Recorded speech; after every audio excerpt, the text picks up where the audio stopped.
Hello, this is Rachel from 7 and Awe, and today I have a very special guest joining me for a fun video. This is my younger sister, Sarah, and this is a really big year for you because your homeschool journey has officially ended and you are headed off to college this next year. So I asked Sarah to come on here because I do get quite a few questions and interest in the homeschool high school experience. So I wanted her to share a little bit more about her experience. Some of you guys sent in some questions that you had for her, and we're just gonna chat about high school and upcoming college life and plans for all of this, which there's some, of course, unknowns because that's still ahead of us. But homeschool high school. Can you just share a little bit about overall what your experience was like for high school? Did you go to any schools at all? I didn't go to any schools. I didn't really go to any co-op type things. Most of my outside school involvement was like different church events and ministries. And overall, I had a very positive homeschool high school experience. Did you ever wish that you went to school like all your friends? No. I think we have that in common. I had a lot of friends. I grew up here as well. I spent my high school years here as well, and I had many friends that went to our local schools, and I knew what their life was like, and I did not want to go to school.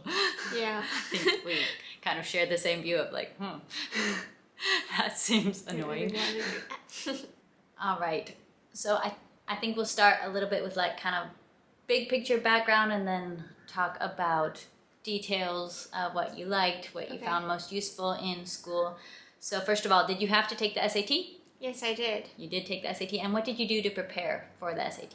Okay, so I'm a little bit still bitter about this, but I was preparing to take the paper SAT, so I got one of the very classic, like big SAT test books that have like all the study questions and all the practice tests, and I was studying and I was feeling really confident.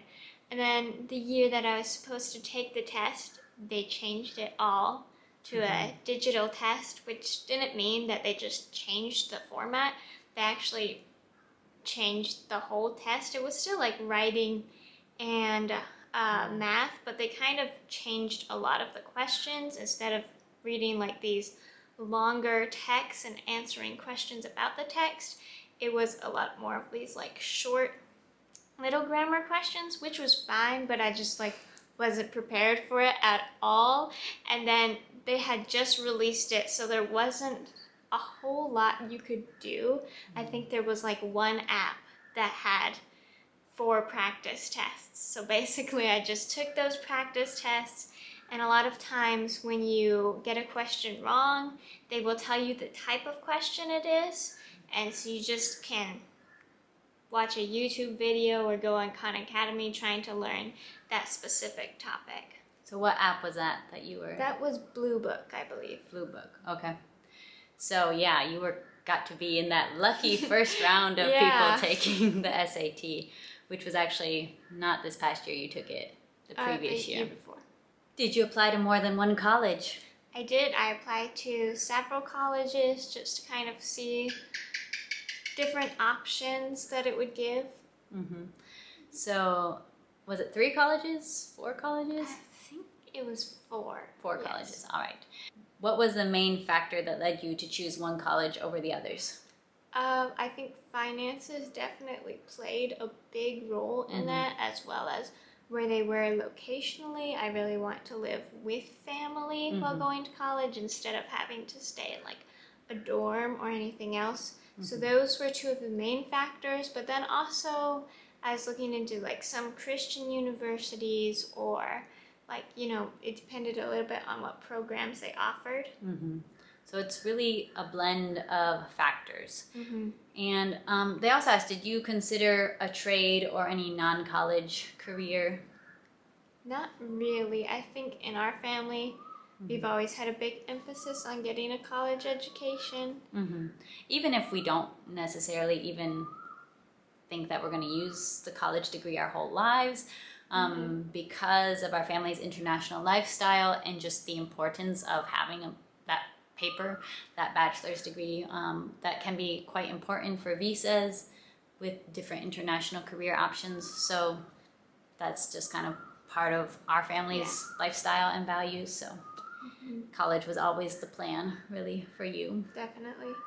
Now, this was an interesting question. Someone was curious if the college application was trickier as a homeschool student, or whether there were any extra hoops you had to jump through as an international homeschool student, which I don't know that we really know the answer to that.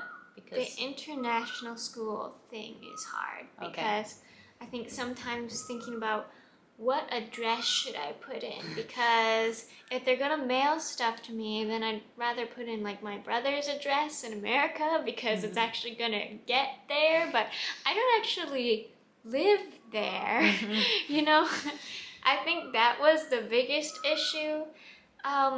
Like when you're homeschooled, you will have to just email your transcript in separately, because if you were going to a school, the school would send it in directly. So there is just like that extra hoop, but it's really not that hard.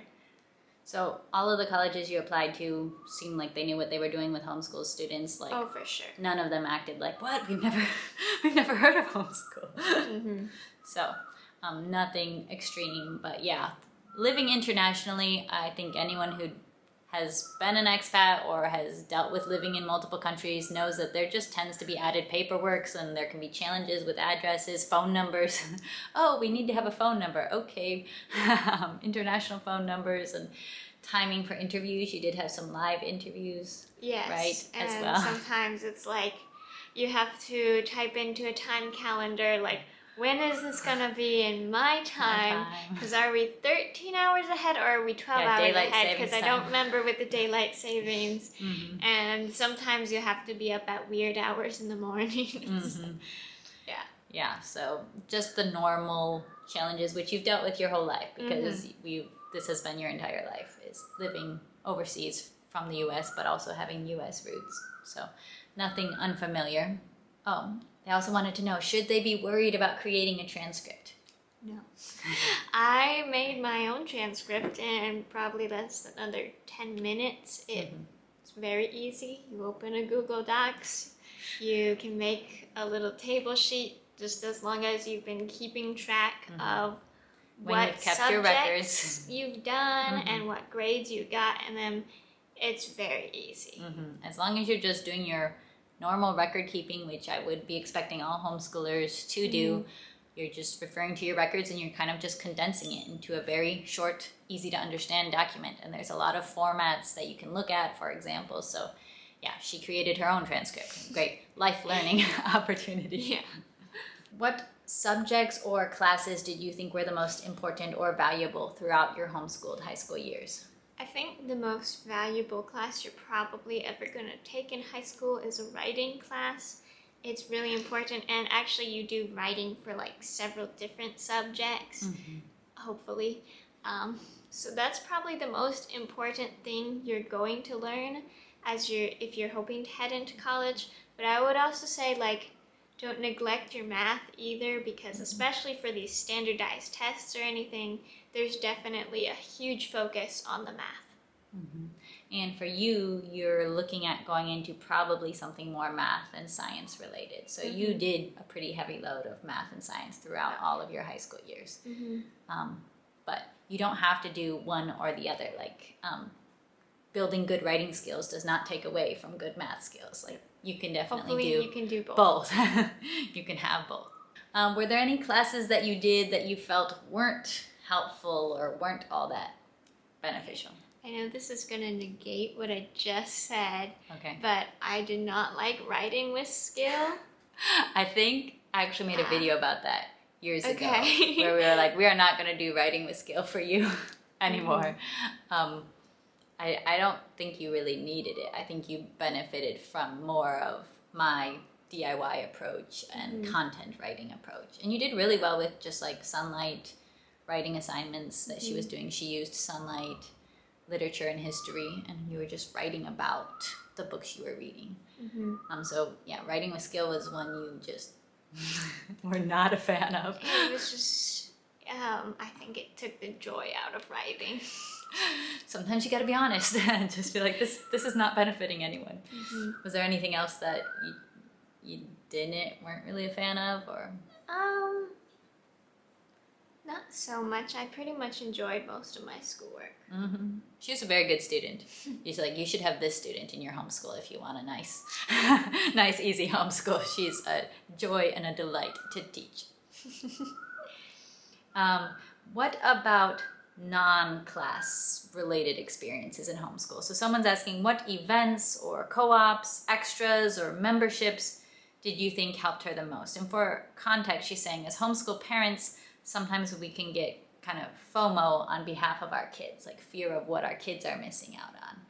So is there anything that you think you are really glad that you got to be a part of throughout your teen years? Or is there anything that you maybe feel like you did miss out on with being homeschooled, or what? I think we What never non-school let stuff? being homeschooled stop us. Like, if we wanted to put on a play, we just do it for our family and get some of our friends involved in it. Like, you don't have to be part of a school to do that.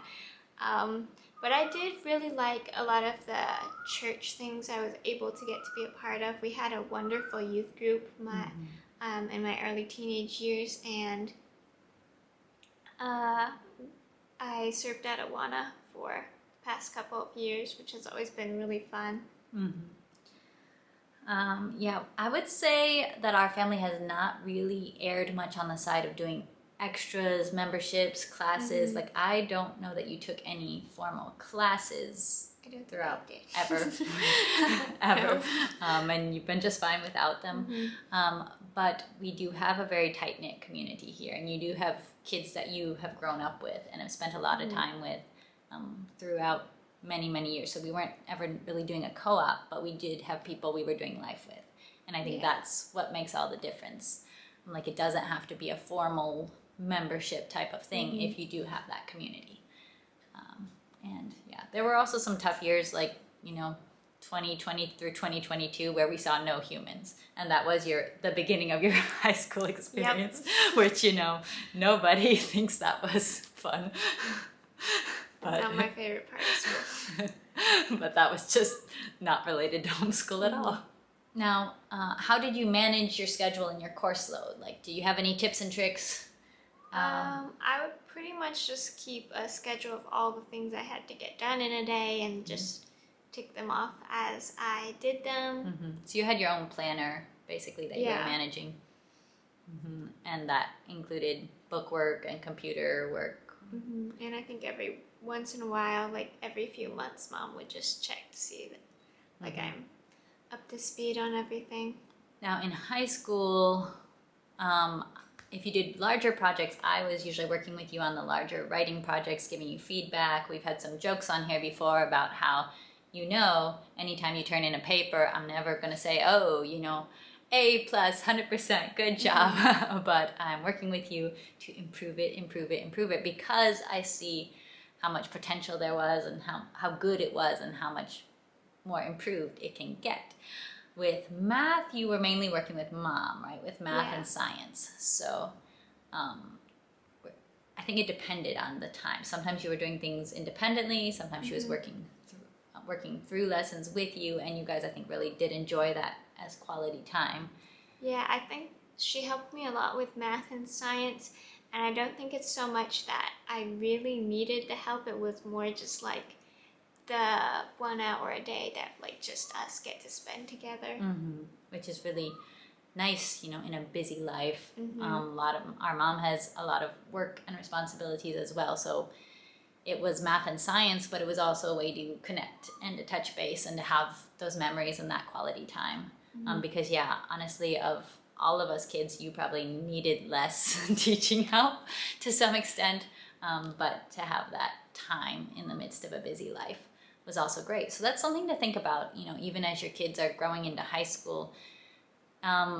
They maybe can be fully independent, but maybe you still want to choose a subject or two that you're still like, hey, let's sit down and do this together, and to still have that connection in these last couple years before they are headed off to college. what would be your advice to a homeschool student who's about to be starting high school this next year?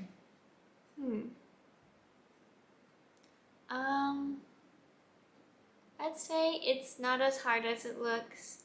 Like, you've just gotta do a little bit every day, just keep getting better, keep at it, and don't get discouraged.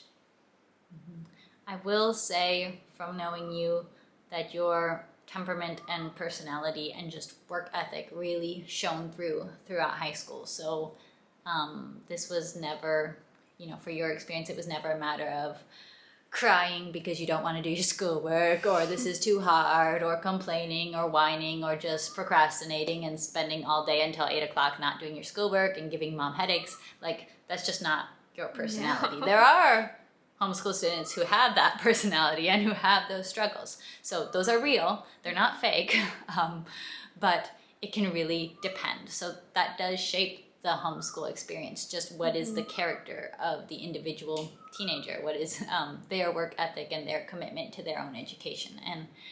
And that I definitely saw in you, that you are very self-motivated as a learner and can just get the work done, like, without making a drama about it. And the same could not be said of every homeschooled student I've ever known in my own family.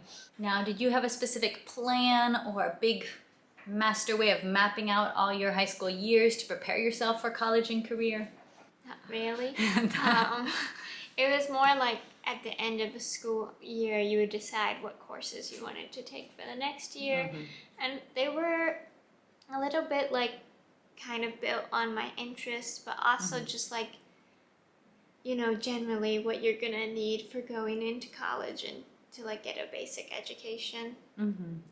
Yeah, I would say for none of the 7 of us so far has the high school experience been exactly the same.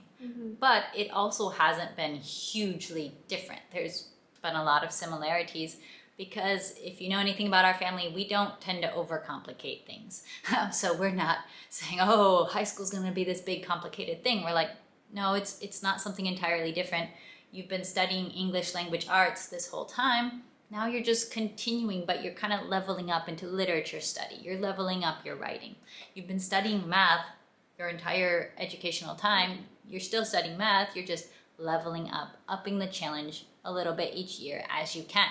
So, yeah. Which happens throughout all of homeschool. So I really feel like high school is not that different, and maybe it's a bigger deal if you go to like a public school. Maybe it seems a little bit different, but really you're in the same environment doing probably even the same curriculum work, just at a higher level. So it's not that big of a change.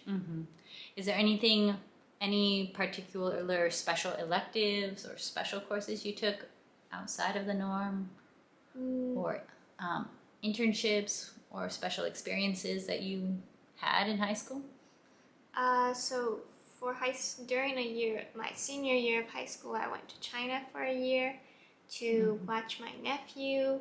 Basically, I would watch him during the day, do my homeschool work while he was napping, or at night, which, like, I think by the time you're a senior, you get a lot better at just getting stuff done, and also the course load does not feel as heavy as it does in like those first few years. So it was doable. So this was a pretty big deal, and you're the only one that ever did this, was actually leave home for a year during high school, and she was a full-time nanny for our nephew, but also getting her schoolwork done full-time. So she is a pro at finding time, finding ways to be reading your Sunlight books and reading your physics and calculus textbooks at night and doing the work, and preparing for the SAT and all of that in nap times. So she did have that. That's kind of an unusual work experience. You didn't have... Not quite normal. Yeah, not that normal to go and be a live-in nanny, because our life is a little bit different with living overseas. You probably didn't have some of the opportunities that, homeschooled high schooler in America has, such as dual enrollment, or, heading down the street and working at Burger King or whatever that is. Those kind of things might be more accessible if you lived in the US, but you had a totally different and also really cool, really unique experience that challenged you and gave you new life experiences. You also got to study Mandarin Chinese a little more while you were there and had a tutor.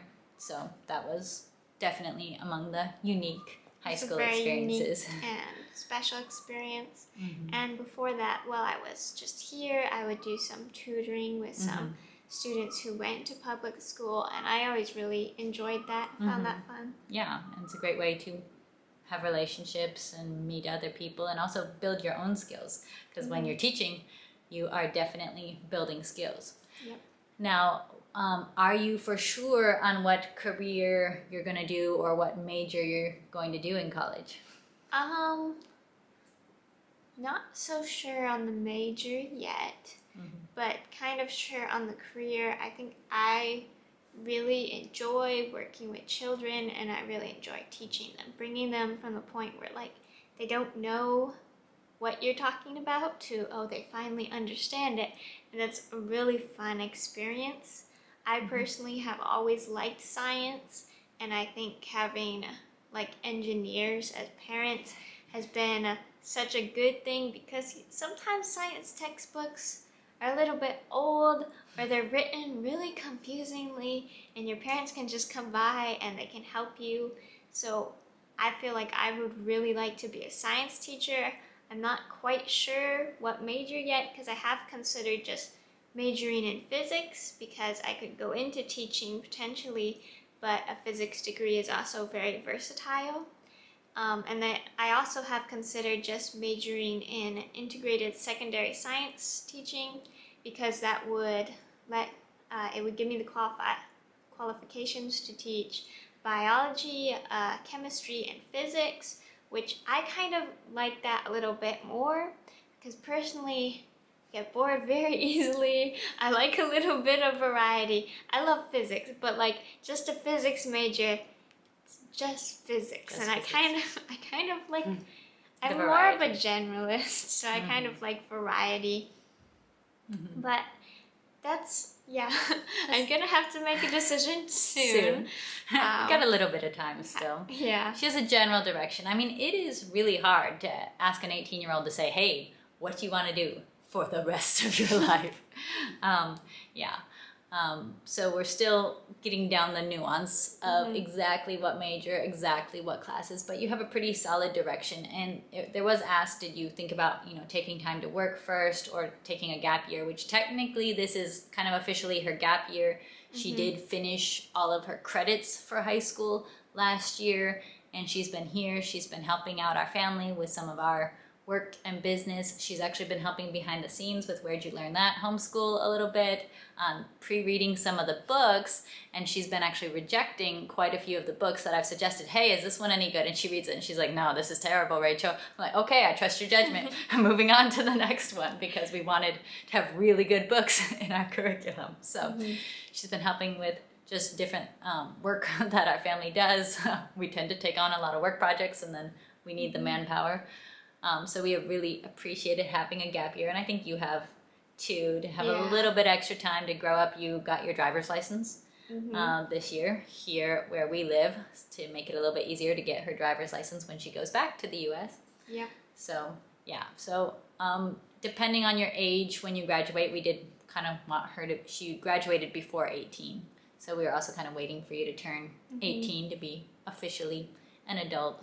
Yeah. My cousin was also taking a gap year this year, so we kind of decided we'd both meet up here and have fun adventures together. Take a gap year together. So that's been good for both of them. So yeah, a gap year is not a bad idea, especially if you have a younger graduate or, a homeschool student that's worked really hard, finished all their credits and their coursework. It doesn't necessarily mean you have to jump right into adult life, especially for us, because it does mean moving to a different country and moving very far away from family. I think it's a good call to just wait that extra year. But yeah, heading into college at 18, we are gonna miss you so much. The boys are gonna miss their auntie that they've grown up with so much. Is there anything else you want to share about the homeschooled high school experience to encourage students or parents in this adventure? I would say just keep at it. It's not too hard. Just do the work and you'll be fine. Don't overcomplicate it. Don't overthink it. Lots of homeschool graduates have gone before you. Lots are in the process, and we can keep going through this and doing it together. As my mom always says, if somebody had to learn it before you, there's no reason you can't learn it. There is no reason. All right. Thank you so much, Sarah, for joining me today. I hope that you guys enjoyed this little conversation retrospectively on high school. We did have a few questions about college and like, how do you think college is going to go? But I think, that is still to be determined. Yeah. But you have seen 6 siblings go through college before you. So I think that definitely kind of gives her the confidence, like, if they can do it, obviously it's going to be fine. And we're all there to cheer you on and to offer help. Hey, send me any of your papers and I'll look them over and I'll do my Rachel thing and say, hey, what's up with this argument? The usual. All right, we will see you next time. Bye. Bye.